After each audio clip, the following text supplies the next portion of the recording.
بسم الله الرحمن الرحيم. الحمد لله رب العالمين، والصلاة والسلام على رسوله النبي الكريم محمد وعلى آله وصحبه أجمعين ومن تبعهم بإحسان ودعا بدعوتهم إلى يوم الدين. أما بعد، فقال الله سبحانه وتعالى: فأعوذ بالله من الشيطان الرجيم، بسم الله الرحمن الرحيم. إذا زلزلت الأرض زلزالها وأخرجت الأرض أثقالها وقال الإنسان ما لها يومئذ تحدث أخبارها بأن ربك أوحى لها يومئذ يصدر الناس أشتاتا ليروا أعمالهم فمن يعمل مثقال ذرة خيرا يره ومن يعمل مثقال ذرة شرا يره. صدق اللہ العظیم. محترم ناظرین، السلام علیکم ورحمۃ اللہ وبرکاتہ. گزشتہ نشست میں سورہ بینہ کے تعلق سے ایک باتیں جو بچی تھیں ان کی تکمیل کی گئی. چنانچہ رضی اللہ عنہم ورضوا عنہ کے ضمن میں صحابہ کرام رضوان اللہ علیہم اجمعین کے تعلق سے گفتگو ہوئی تھی، اور اہل سنت والجماعت اور تمام علماء ائمہ حق کا جو عقیدہ ہے صحابہ کرام رضوان اللہ علیہم اجمعین کے تعلق سے اس کے طرف اشارہ کرنے کی کوشش کی گئی تھی کہ سب کے سب صحابہ عادل ہیں. اللہ کے رسول صلی اللہ علیہ وآلہ وصحبہ وسلم کے تعلق سے ہم تک گفتگو پہنچانے میں سچے اور ایماندار اور معتبر ہیں. اپنی زندگیوں میں وہ چراغوں کی، رہنماؤں کی، مشعل راہ کی حیثیت رکھتے ہیں. کچھ ٹیکنیکل بحثیں ہمارے کچھ اسکالر کرتے رہتے ہیں آج کل کہ صحابہ کا کلام، صحابہ کا عمل حجت نہیں ہے. تو یقیناً اگر صحابہ کے اقوال شریعت کے اندر حجت نہیں ہے، لیکن کم سے کم صحابہ کی زندگی اور صحابہ کے عمل کے سنت اگر نہیں بھی ہیں، اول تو یہ بات خود قابل تأمل ہے کہ صحابہ کے عمل پہ سنت ہے کہ نہیں. یہ ایک بہت معرکۃ الاراء بحث ہے. اس کو کسی چند چٹکلوں کو بیان کرتے ہوئے ایک لیکچر کے اندر اس کو اس طرف یا اس طرف کی بات کر دینا کوئی مناسب بات نہیں. تو اگرچہ کہ صحابہ کے مان لیا جائے کہ صحابہ کے اقوال و افعال سنت نہیں ہے، لیکن صحابہ سنت پہ عمل کرنے میں نمونہ ہے کہ سنت پہ عمل کیسے کیا جاتا ہے، کتاب و سنت کے احکامات کو کیسے مانا جاتا ہے، وہ کتاب و سنت کے احکامات کو زندگی میں اتار کر زندگی کو نورانی کیسے بنایا جاتا ہے، زندگی کو وحی والا کیسے بنایا جاتا ہے نا. وہ لوگ کہ جو خانہ بدوش، عرب کے خانہ بدوش جو اونٹ و بکری چراتے تھے، جن کی دنیا کے سیاسی اور سماجی اور معاشی میدان میں کوئی قیمت نہیں تھی، وہ کس طریقے سے رضی اللہ عنہم ورضوا عنہم آئے. رضی اللہ عنہم ورضوا عنہم کا مجدہ ان کے بارے میں سنایا گیا. وہ کہ جن کو جاہلیت کا خطاب دیا گیا تھا، وہ رضوان کی کیسی مقام پر پہنچ گئے ہے نا. کیونکہ ورضوان من اللہ اکبر کہا گیا کہ ان کو ہمیشہ رہنے والی جنتوں میں ہمیشہ رکھا جائے گا. اس کے بعد مزید بتایا کہ رضی اللہ عنہم، اسی لیے آیت میں دوسری جگہ کہا ورضوان اللہ ورضوان من اللہ. اسی طریقے سے ذالک لمن خشی ربہ، خشیت خوف سے آگے کا مقام ہے. کئی بار گفتگو کے دوران اس کی طرف اشارہ ہوتا رہتا ہے کہ اللہ تبارک و تعالیٰ کے تعلق سے قرآن میں 2 لفظ آئے ہیں، خوف کا اور ایک خشیت. خشیت خوف سے آگے کی چیز ہے. دیکھیے ڈر تو انسان کو دشمن کا ہوتا ہے، ڈر تو انسان کو سانپ کا اور شیر کا اور درندے کا اور جنگلی جانور کا بھی ہوتا ہے. لیکن خشیت کا مطلب ہے لحاظ، ہے نا. خشیت جس طریقے سے کہ انسان اپنے باپ سے ڈرتا ہے، جس طریقے سے انسان اپنی 80 سال کی ماں جو لاٹھی کے بغیر چل نہیں سکتی، جس کے منہ سے آواز نہیں نکلتی، چلا نہیں سکتی، لیکن انسان اس سے ڈرتا ہے اور اپنی کسی کوتاہی، اپنی کسی برائی، اپنی کسی گناہ، اپنی کسی برائی کو ان کے سامنے آنے سے شرماتا ہے، ڈرتا ہے، اس کے پیروں تلے زمین کھسک جاتی ہے کہ میری ماں کو میری بات فلاں بات پتہ چل گئی ہے، اس نے مجھے فلاں مقام پر دیکھ لیا۔ اس کے بعد ہم نے سورہ زلزلہ کا آغاز ہوا تھا، اور جو سورتوں کے درمیان جو کچھ جوڑ ہے نظم قرآن کے تعلق سے اگر گفتگو کی جائے تو سورہ بینہ کے اندر بتایا گیا تھا کہ قیامت کے دن بینہ کو ماننے والوں کو جنت ملے گی، رضوان ملے گا، اللہ کی خوشنودی ملے گی، اور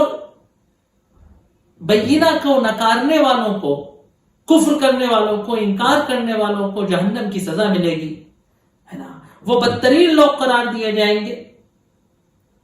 تو گویا کوئی پوچھنے والے نے یوں پوچھا کہ آخر یہ کب ہوگا؟ ابھی تو تم مظلوم ہو، کچل رہے ہو، مارے جا رہے ہو، پیٹے جا رہے ہو، ہے نا، اور تمہارا انکار کرنے والے عیش و عشرت میں ہیں، سیاست اور عہدے پر ہیں، عرش پر اور تخت پر ہیں، ہے نا، ان کا بول بالا ہے، ان کی توتی بول رہی ہے، تو یہ جو تم ہمیں دھمکیاں سناتے ہو یہ آئیں گی کب؟ تو اذا زلزلت، ایک اس وقت ہوگا کہ جب زمین کا زلزلہ آئے گا، جب کائنات کے ختم کرنے کا فیصلہ کر دیا جائے۔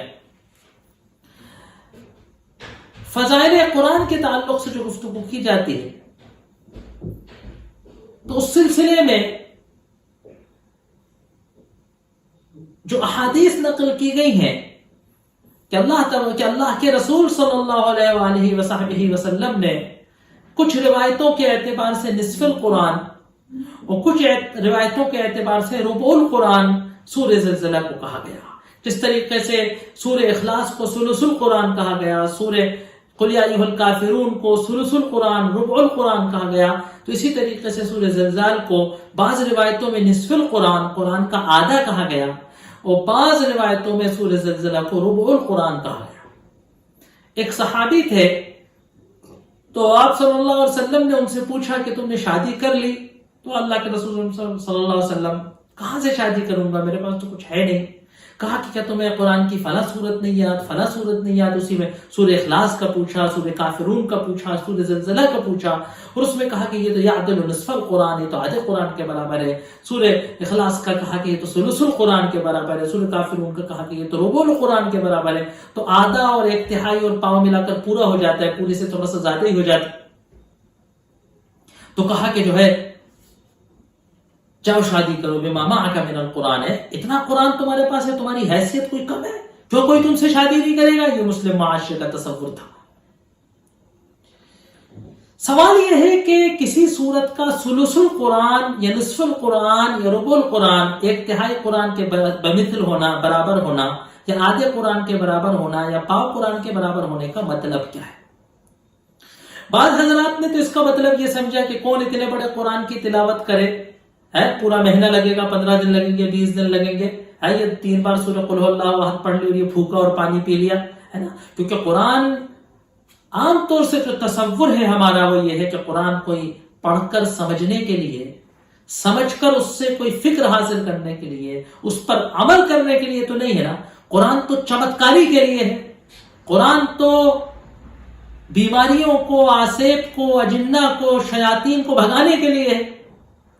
تو جب ایک ٹوٹکا مل رہا ہے، جب ایک فارمولا مل رہا ہے، جب ایک کمپریس فائل مل رہی ہے ہم کو کہ 3 بار قل ھو اللہ احد پڑھ لی تو قرآن ہو گیا، 1 بار سورہ زلزلہ پڑھ لی، یہ 12 15 17 سورتیں پڑھ لی تو سب کچھ حاصل ہو گیا، اب کیا تکلیف ہے پورے قرآن کو پڑھنے کی؟ کیونکہ سمجھنا تو ہے نہیں، عمل تو کرنا نہیں ہے، احکام تو کرنے نہیں ہیں،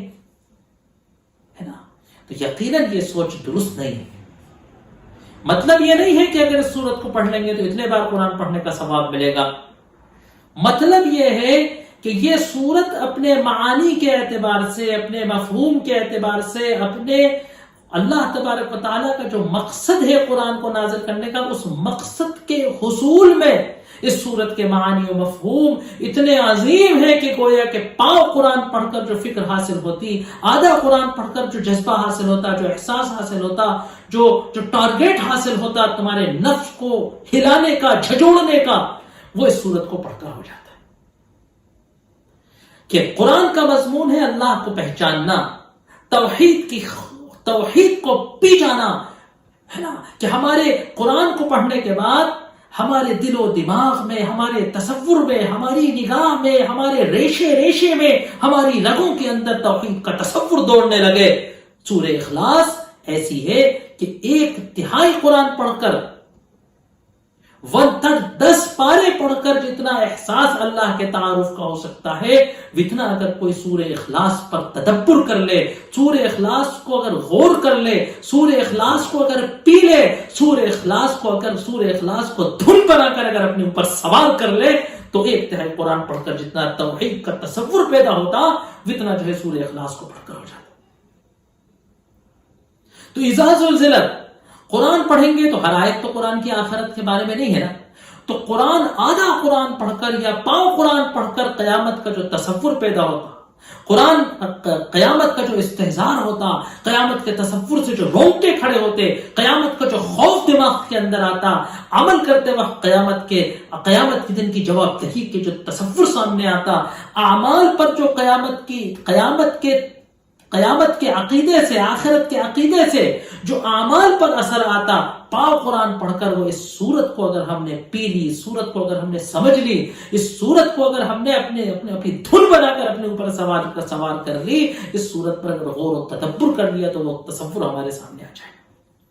میں نے آپ سے کہا کہ یہ قرآن کا وہی حصہ ہے کہ جس میں مختصر صورتیں اور مختصر آیتیں، لیکن کیا کہ جس نے ہتھوڑے کی چوٹ مار دی، چھوڑ دیا، تفصیل نہیں بیان کی، ہے نا۔ قرآن کے بعض حصے ایسے ہیں کہ جن میں گفتگو کرنے سے زیادہ،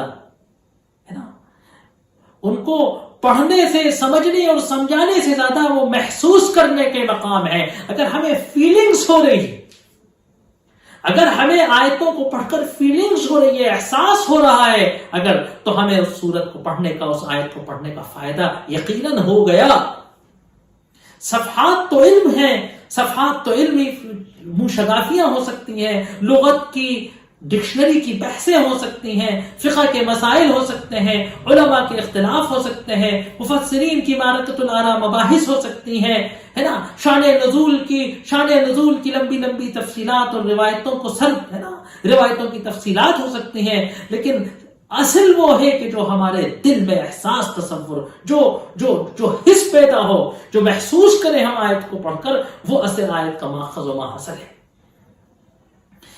تو قیامت 2 مرحلوں پر ہے۔ قیامت نام کا ایک ہے اس دنیا کے نظام کا ختم ہو جانا۔ جس طریقے سے امتحان حال کے اندر آخری گھنٹی بجتی ہے اور وہ اس بات کی علامت ہوتی ہے کہ اس امتحان حال کی جو میقات تھی، جو مدت تھی، وہ ختم ہو گئی، اب سارے لوگوں کو یہاں سے اپنی کاپیاں جمع کر کے چلے جانا ہے، اور ساری بساط سمٹ کر، لائٹ پنکھے بند ہو کر، امتحان کی کاپیوں کو سیل کر کے اب پہنچا دیا گیا، یہاں کا اب رول ختم ہوا۔ اللہ تبارک و تعالیٰ نے کائنات کو بنایا، اس دنیا کو بنایا، اس کو پیدا فرمایا، اس میں انسان کو پیدا فرمایا، اور یہ دارالامتحان بنایا۔ اس کی ایک میعاد مقرر کر دی گئی ہے، جیسے کہ ہر دارالامتحان کا ایک میعاد طے ہوتا ہے کہ 3 گھنٹے کا امتحان ہے، یہ 2.5 گھنٹے کا امتحان ہے، یہ 7 گھنٹے کا امتحان ہے۔ قیامت کا مطلب ہے کہ اس دنیا کا دارالامتحان کا خاتمہ، اس دار کا، حیات دنیا کا خاتمہ اور آخرت کا آغاز ہے نا۔ قیامت کے 2 پہلو، ایک دنیا کا اختتام، یقیناً تمام وہ آیتیں جو ہمیں اس کے بارے میں بتاتی ہیں کہ اس کے اندر کائنات کے نظام کے ختم ہونے کے بارے میں، دھرم بھرم ہو جانے کے بارے میں، زمین کے جھٹکے لینے کے بارے میں، زلزلے کے بارے میں، زمین کے پھٹنے کے بارے میں، سمندروں کے آگ میں تبدیل ہو جانے کے بارے میں، سمندروں کا پانی ختم ہو جانے کے بارے میں، پہاڑوں کو روئی کا گالا بن کے اڑ جانے کے بارے میں، کائنات پر ہے نا سور اسرافیل کی دہشت کا تصور۔ سوچئے کہ ہلکا سا فساد ہو جاتا ہے، ہلکا سا دنگا ہو جاتا ہے، کہیں چھوٹی سی بجلی گر جاتی ہے، کہیں طوفان آ جاتا ہے، ذرا سی مقدار سے زیادہ بارش ہو جاتی ہے، ندی اور نالوں کے پانی ذرا سے مقدار سے زیادہ چڑھ جاتے ہیں، کوئی ہائی وے پر، کوئی ہیوی ٹریفک کا شاہراہ پر پل گر جاتا ہے، کوئی ریل کا ایکسیڈنٹ ہو جاتا ہے، کوئی فلائٹ گر جاتی ہے نا۔ تصور کیجئے کیا عالم ہوتا ہے۔ ہے نا. کوئی لینڈ سلائڈ ہو جاتا ہے، کیا ہنگامہ ہوتا ہے، کیسی افراتفری بچتی ہے، کیسے انسان ادھر سے ادھر ہنگامہ آرائی میں مبتلا ہوتے ہیں، ہے نا. ہمارے بھوپال شہر نے ایک وقت کہ جب گیس لیکیج ہوئی تھی رات کو تو کیا منظر تھا، ہے نا. تو سوچئے ذرا سے کائنات کے نظام میں اگر کچھ خلل آ جاتا ہے، ذرا سا پانی زیادہ گر جاتا ہے، ذرا سی زمین اگر کہیں سے تھوڑی سی حرکت کر لیتی ہے، اس زمین میں کہیں اگر تھوڑا سا شگاف آ جاتا ہے، کہیں کوئی چٹان ہل جاتی تو کیا عالم ہوتا ہے. تو ایسا زلزلہ کہ پوری زمین کو جھنجھوڑ کر رکھ دیا جائے، آسمان پھٹ جائے، ہے نا. سورہ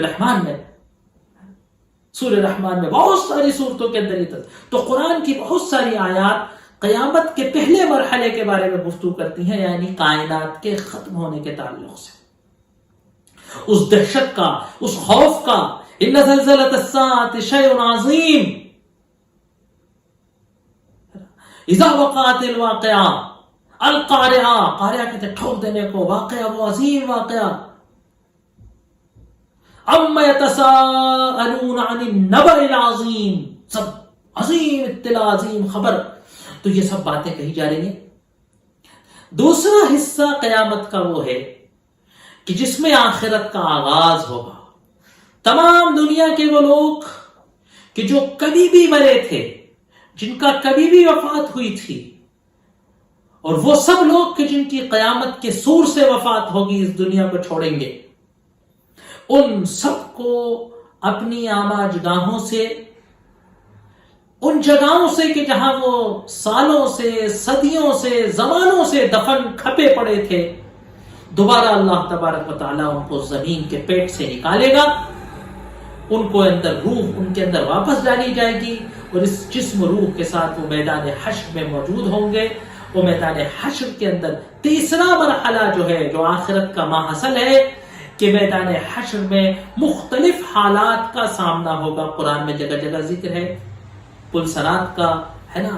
آراف کا، اللہ کے حضور کھڑے ہونے کا، مختلف انواع و اقسام کے لوگوں کے ساتھ اللہ تبارک و تعالیٰ کا مختلف قسم کا رویہ،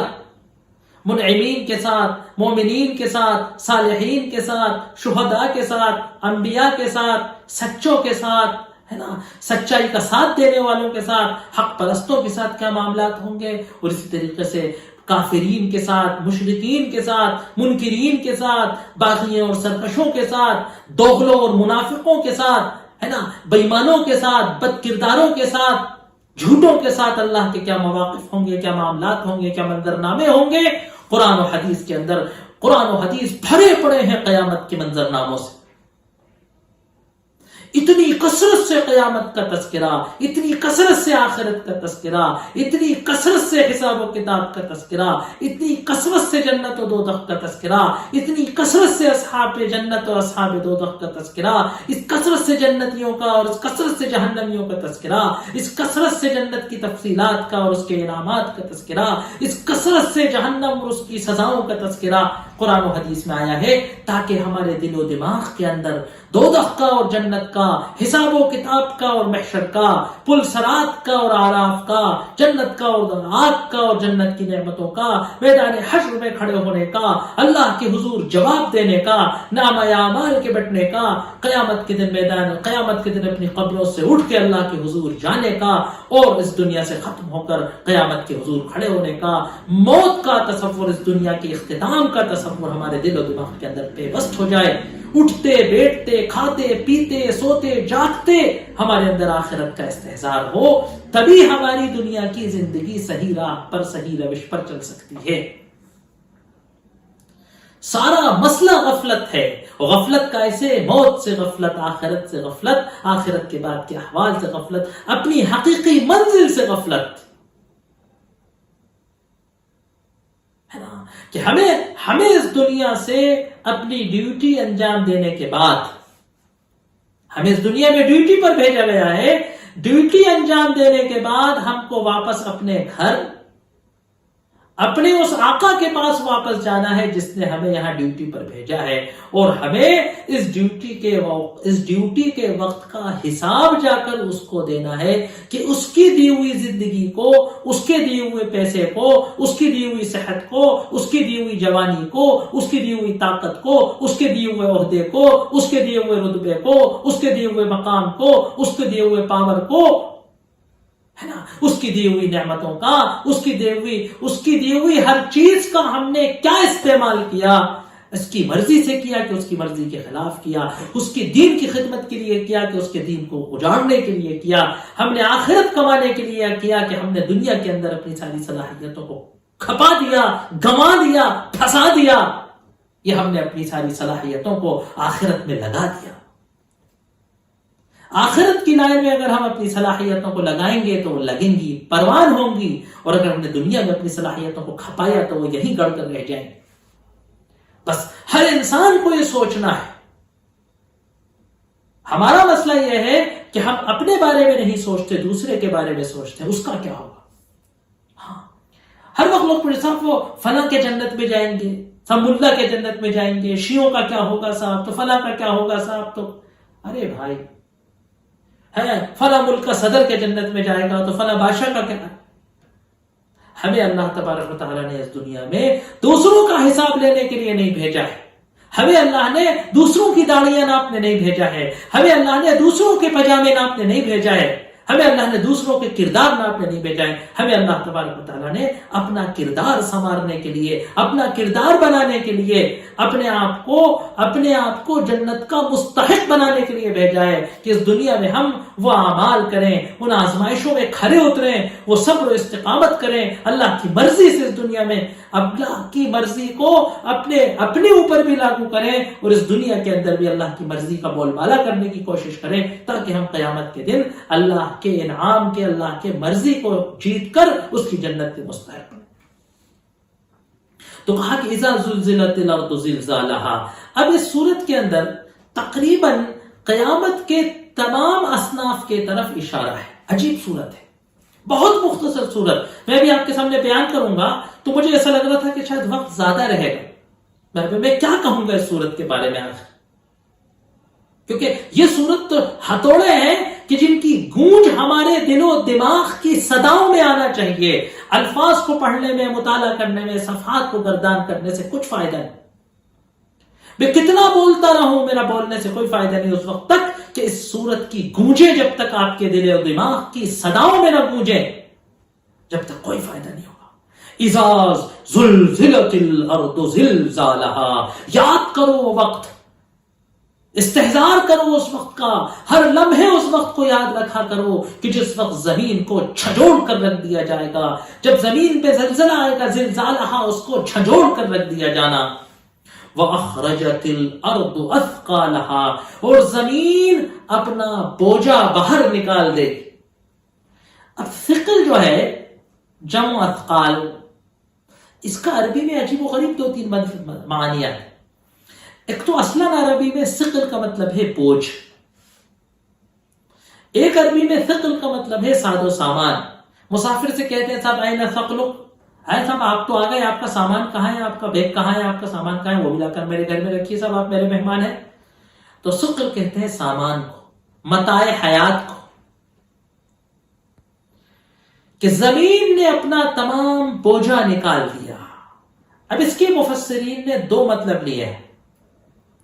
بلکہ ایک مطلب اخرجت الارض اثقالہا کا پہلے مرحلے میں ہے، قیامت کا پہلا مرحلہ کہ جو اس دنیا کے اختتام پر ہے، جو زلزلے کا نتیجہ ہے کہ زمین ہل جائے گی، ہے نا، نہ اس کے اوپر کوئی پہاڑ بچے گا، نہ اس پر کوئی وادی بچے گی، نہ اس پر کوئی سمندر بچے گا، نہ اس پہ کوئی ندی نالا بچے گا، سب صفا چٹ میدان ہو جائے گا۔ خبزۃ بیضاء،